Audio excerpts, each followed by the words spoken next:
สบายดีเด้อพ่อแม่พี่น้องชาวลาวและชาวไทยเฮาทั่วทุกมุมโลกเนาะมาพ่อกันกับครอบครัวขอทานแดก2 3 4 5 6 7 8 9 10ตื่นเช้ามาก็หนาวเลยได้พ่อแม่พี่น้องเอ้ยอากาศดีอยู่พ่อแม่พี่น้องมื้อนี้นะบ่ได้ร้อนล้นบ่ได้ร้อนล้นบ่ได้เดือดร้อนเนาะคือหมาบางตัวออกมาวังนะมานั่งเว้า เป็นจังได๋ขี้ข้า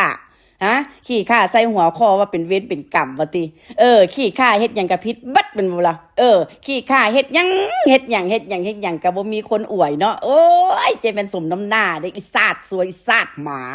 ฮะเออมาคลิปล่าสุดได้พ่อแม่พี่น้องเอ้ยไปโทษใส่ลิงไปโทษใส่ลิงเด้พ่อแม่พี่น้องเอ้ยเป็นหยังจะค่อยไปโทษใส่ลิงว่าติเพราะว่าปฏิเสธว่าบ่รับรู้ว่าซั่นซะนะกูสิบอกมึงเด้อนะอีกะโลกหมาอีสนานหมาอีซาดซัวอีน้ำแป้นหมาอีลูกพ่อแม่สี่ทิมลูกสุสิปินเห็นปะมันบ่แม่นเป็นย้อนมันเองนะมันเป็นย้อนหัวปอดพวกมึงนะเพราะว่าพวกมึงโอเคปล่อยปะละเลยพวกมึงบ่ได้เอาหัวใจซานะพวกมึงบ่ได้ดูแลมันทั่วถึงนะคันมึงบอกว่าลูกมึงคลอดกันก่อนกำหนดสาเหตุคลอดก่อนกำหนดเพราะหยังนะเป็นอย่างลูกมึงออกมาจะค่อยมาเป็นสภาพแบบนี้นะมึงบ่ต้องโทษสภาพแวดล้อมนะปัจจัยหลายๆอย่างมึงบ่ต้องเว้ามึงบ่ต้องโทษหัวปอดพวกมึงนะเพราะว่าพวกมึงเลี้ยงลูกบ่ได้นะพวกมึงมันมักง่ายนะทิ่มแต่มือถือให้ลูกเพราะว่าสูบปัดความรำคาญของพวกมึงด้วยการที่ว่าทิ่มมือถือให้กับลูกมึงเล่นนะลูกมึงสิเป็นปัญญาอ่อนลูกมึงนะบ่สามารถที่ว่ารับรู้ได้ก็เพราะว่าย้อนอย่างมึงรู้จักบ่โทรศัพท์น่ะมันมีแม่เหล็กนะโทรศัพท์น่ะมันดูดเอาเบิดทุกสิ่งทุกอย่างพลังงานในตัวของเด็กน้อยฮะเป็นอย่างเขาจะคอยหลีกเลี่ยงอย่าสุปฏิเสธว่ามึงบ่ฮู้อย่าสุตอบว่าปฏิเสธมึงบ่ฮู้เพราะว่าย้อนอย่างมึงปัดปลายความรับผิดชอบของมึงให้กับอีหลิงนะมึงโทษใส่อีหลิงเบิดทุกสิ่งทุกอย่างนะข้าวของเฮือนซานสิพังก็ย้อนอีหลิงนะแท็บเล็ตพวกสูสิพังกะย้อนอีหลิงคอมพิวเตอร์เก่าๆเนาๆของพวกสูสิพังกะย้อนอีหลิงเอกสารต่างๆเนี่ยสิเสียหายนะเสียหายโน่นนี่นั่นก็โทษอีหลิงนะแม้กระทั่งเตียงพวกสูสินอนเซิงกันแท้ๆนะสู่ก็ว่าอีหลิงเฮ็ดพังนะดีไปอย่างนึงที่ว่าสู่ถูโทษโทษใส่หลิงนะเพราะว่าอีหลิงมันบ่ได้รับรู้กับโลกภายนอกแม่นสู่ว้าวถึกสู่นี่แหละความที่เราจะว่าสู่เอาเปรียบลูกสู่นะสู่เห็นแก่ตัวอันใดแด้ที่ว่าสู่รับได้ฮะกูถามเด้นะสู่รับยังบ่ได้แม้กระทั่งว่าสิเอาลูกเนี่ยไปร่ำโรงเรียนไปเปรียบเทียบใส่กับเคสเด็กคนอื่นโน่นนี่นั่นคันว่าออกมาคันไปถามคันระวังเขาสติเตะปากมึงมีความรู้สึกจริงเด่นละบาทนี่คันเป็นคนอื่นเขาว่าลูกมึงน่ะปัญญาอ่อนบ่มึงเจ็บปวดใจอยู่ตีฮะนี่ขนาดมันเป็นยังซี่นั่นนะมึงยังหลับบ่ได้ขั้นตอนมึงโอเคลูกมึงนะสติสตางค์ดีนะเป็นปกติทั่วไปคือลูกคนอื่นแล้วมีคนอื่นไปว่ากับลูกนึงมึงยังสิบ่เจ็บใจหลายกว่านี้ตีฮะเป็นจังได๋แล้วผลของการที่ว่าโอเคมึงด่าลูกคนอื่นไว้น่ะแล้วที่ลูกมึงเด้บาดนี้ฮะไม่รับรู้อะไรบ่ฮู้ร้อนฮู้หนาวกูสิเอาลูกไปโรงเรียนก็ตอมเงว่าลูกกูพร้อมว่าพ่อแม่พร้อมก็ยาโคตรแม่มึงแล้วยาโคตรพ่อมึงแล้วฮะอันนั้นมันเสื้ออันโคตรเงาเล่าก่อมึงได้ล่ะเพราะกูก็บ่ได้เดือดร้อนได้ล่ะนะคนอื่นเขาบอกว่าเป็นอย่างเจ้าคอยบ่โทษเป็นอย่างขั้นย้อนกับเวลากลับไปได้นะเขาสิบอกว่าย้อนกับเวลาไปได้อีลิงนี่นะมันคืออาจจะบ่เป็นคือจังซี่เขาเว้าถือความหมายเขาบอกว่าเป็นอย่างคนเป็นพ่อเป็นแม่น่ะถ้าย้อนกลับขึ้นไปได้นะคือบ่เบิ่งลูกให้มันดีกว่านี้ความหมายนะมึงบ่ต้องแถไปเรื่อยๆดอกนะมึงจะทำตัวเป็นเหมือนน้ำเรื่องแก้วนะก็ของอย่างว่าแหละไปเป็นอย่างลูกมึงจะค่อยเป็นอย่างซี่เพราะว่าเลือดพ่อกับเลือดแม่มันแรงไงอย่าสิไปโทษใส่ว่าอายุโน่นนี่นั่นนะต้องโทษใส่หัวปอดพวกมึงเองตอนมันเกิดออกมามันไม่ใช่แบบที่ว่าโอเคคลอดก่อนกำหนดมึงจะไปเว้านะคันว่าโอเคเด็กมันผิดปกติทางภายในบ่โน่นนี่นั่นพวกมึงเสือกอยากเอามันออกมาเองนะเพราะว่าร่างกายของมึงเนี่ยนะมันบ่สมบูรณ์มึงเป็นแซ่อยู่ในน้ำบ่อกุ้งนี่ดิฮะแล้วแล้วคันมึงเป็นพิษไงและอีกบวกอย่างนึงโอเคอยากได้เงินกับผู้ใหญ่ใจดีไง เออต้องเลิกงามยามดีนะโอเควันที่9 เดือน 9นะเวลา9 นาฬิกานะโน่นนี่นั่นมึงเว้าเลิกกันยำเพราะว่าย้อนอย่างมึงความมึงเห็นแก่ตัวความมึงมักได้นะคันว่าสู่มีเงินแล้วสู่มีความสุขบ่สู้ก็ไม่ได้มีความสุขนะตำหูตำตามึงก็เป็นลูกมึงสุมือนี้น่ะฮะ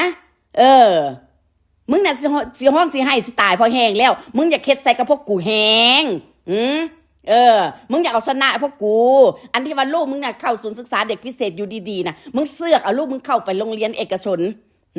เพราะว่ามึงประเมินลูกมึงว่าลูกมึงได้แต่ว่าลูกมึงบ่ได้นะ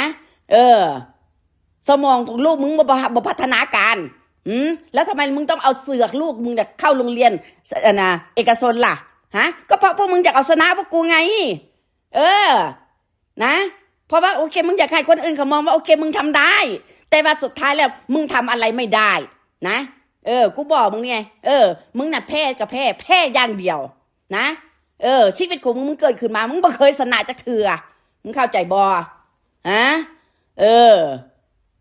แม่มาเปรียบเทียบใส่คันสั้นใส่จังซี่เว้าจังสั้นเว้าจังซี่เป็นจิตจักลักษณะว่าสั้นซะสุดท้ายมาก็ลงท้ายด้วยกันเพราะว่าโอเคทิมขี้ให้กับลูกตัวเอง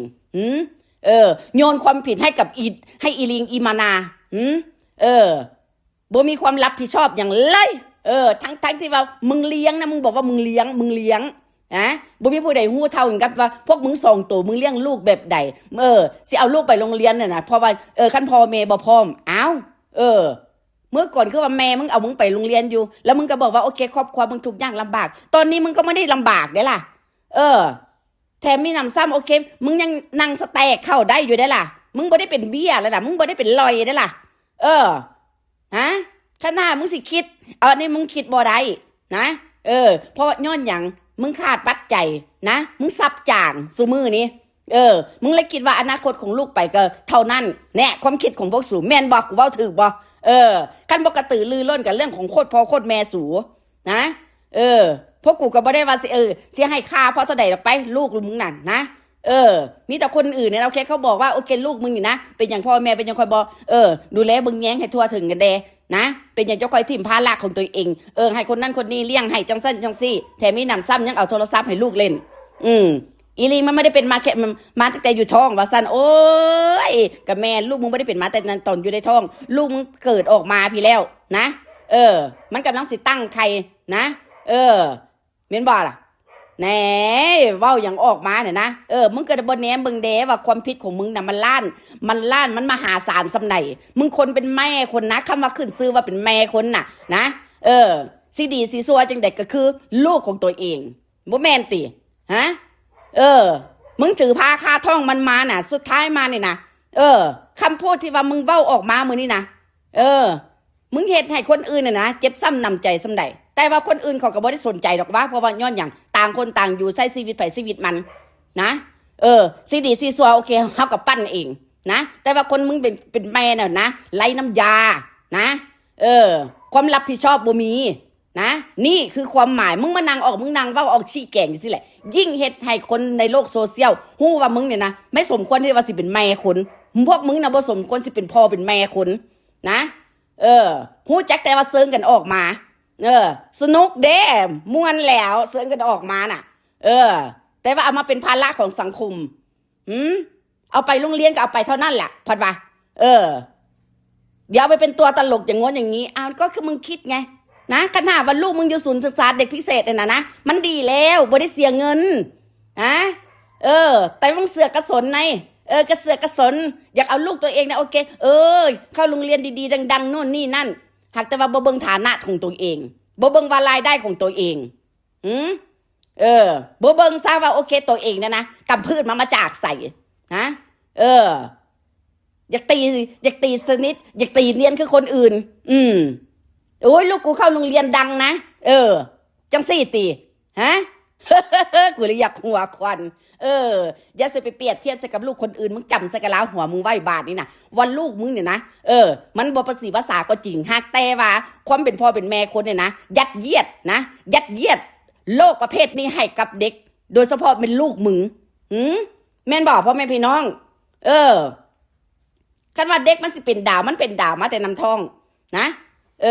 คันว่าโอเคมันออกมาแล้วโอเคสภาพมันสิเป็นจังซี่อ้าวมึงก็รู้อยู่ได้ว่าโอเคลูกมึงบ่ตบ่สมประกอบมึงบอกว่าครบ32นะแต่ว่าสมองมันน่ะไม่ใช่แค่เพียงโอเคเด็ก2 ขวบ3 ขวบนะสมองมันน่ะทารกมึงเข้าใจไหมฮะเด็กแรกเกิดน่ะมึงเข้าใจบ่ฮะวายแม่นแล้วมึงบังคับมันน่ะนะมึงคูมันน่ะใส่เสียงกิ๊ดกิ๊ดกัดกัดน่ะเอาถ้วยเอาบ่วงให้ได้เอาน้ำให้กินได้โน่นนี่นั่นจริงๆแล้วมันบ่ได้รับรู้อย่างเลยมันบ่รู้สำหรับโอเคมึงบอกมันเอาน้ำให้มันกินมีแต่มึงซี่ใส่นะมึงอยากได้หามึงอยากได้นี่โอเคมึงเอาเสียงคมเนี่ยคือพฤติกรรมของคนเป็นพ่อเป็นแม่น่ะที่ว่าเฮ็ดกับลูกแบบนี้นะบ่มีผู้ใดเฮ็ดยิ่งอาการเด็กน้อยประเภทแบบนี้นะเขาแห้งไส้มึงฮู้บ่เขาไส้จังไดเขาไส้ความอ่อนน้อนอมโนอ่อนน้อนอ่อนหวานนะเว้าดีๆกับเด็กน้อยนะเว้าเสียงอ่อนเสียงหวานเอามุกเอาใจไม่ใช่แบบที่ว่ามึงเอาอย่างซี่อยู่ว่ากูสมเพศบัดสิออกมานั่งเบ้ามาออกนั่งเบ้าความซัวความบกพร่องของตัวเองให้คนชาวโลกเขารู้ว่าตัวเองเนี่ยนะเป็นพ่อแม่ที่แย่ที่สุดอันนี้มุมมองของกูนะคันมุมมองของคนอื่นอันนี้กูบ่รู้นะมุมมองของกูว่าโอเคมึงแย่สุดๆละนะมึงเอาออกมาขายขี้หน้าลูกมึงเองนะขี้หน้าหัวปอดพวกสู่ซ้ำนะหัวทางหัวลูกสู่เนี่ยนะมันเป็นสภาพแบบนี้ยิ่งเอามาโฆษณาให้ทุกคนอื่นเขารู้ว่าลูกตัวเองบ่สมประกอบเมื่อก่อนก็เอาลูกออกมาขอทานบ่ได้ก็เอามาประจานและบาทนี้ก็ประจานโคตรพ่อโคตรแม่มันก็ยาหัวปอดมึงแหละเพราะว่าสันดานของผู้สูงอายุมันมักประจานเด้ประจานรถเอาออกไปรถออกละลายรถจนนั้นมันก็สิเป็นประจำเดือนแล้วก็มาประจานเด้อบัดนี้เด้อมาสาธิตที่มันพร้อมล่ะนะสาธิตให้พวกติงเต็ดฟังพร้อมว่าโอเคเวลาลูกมันเป็นประจำเดือนแล้วลูกมันมีกิริยาท่าทางแบบใดเด้อยินป่ะ กูอยากหัวดิ โอ้ยอีกะโลกมาอีโง่อีเพิกเอ้ยมีแม่เสียเส้นพอกับปัญญาอ่อนบาดนี้บัดลูกออกมาแล้วเป็นจังใดบ่สมประกอบบ้าๆบอว่าเราบอกว่าโอเครู้เรื่อง70%รู้โคตรแม่อย่างมึง70%น่ะโอเคมันไปเบิดแล้ว30%น่ะโอเคมันมีแค่เพียงอันหนังหุ้มกระดูกซื่อๆตัวน่ะ70%น่ะโอเคมันสมองมันไปจนเบิดละดีบ่ดีป่านนี้บ่แม่น100แล้วว่ะมึงเตรียมไว้โลดแล้วมึงเตรียมล่ามโซ่ลูกมึงไว้โลดนะหูมันเป็นประจำเดือนจับมันเฮ็ดมันทันทีล่ะมึงอ่ะเอาล่องเบิ่งแล้วมันแห่งสิห้ายกว่ามึงคุณตัว นี่แหละนะเลือดพ่อเลือดแม่มันแรงจริงๆเอาเท่านี้แหละพ่อพี่น้องแล้วไว้เจอกันใหม่นะจ๊ะทุกคนโอเคบ๊ายบายเด้อ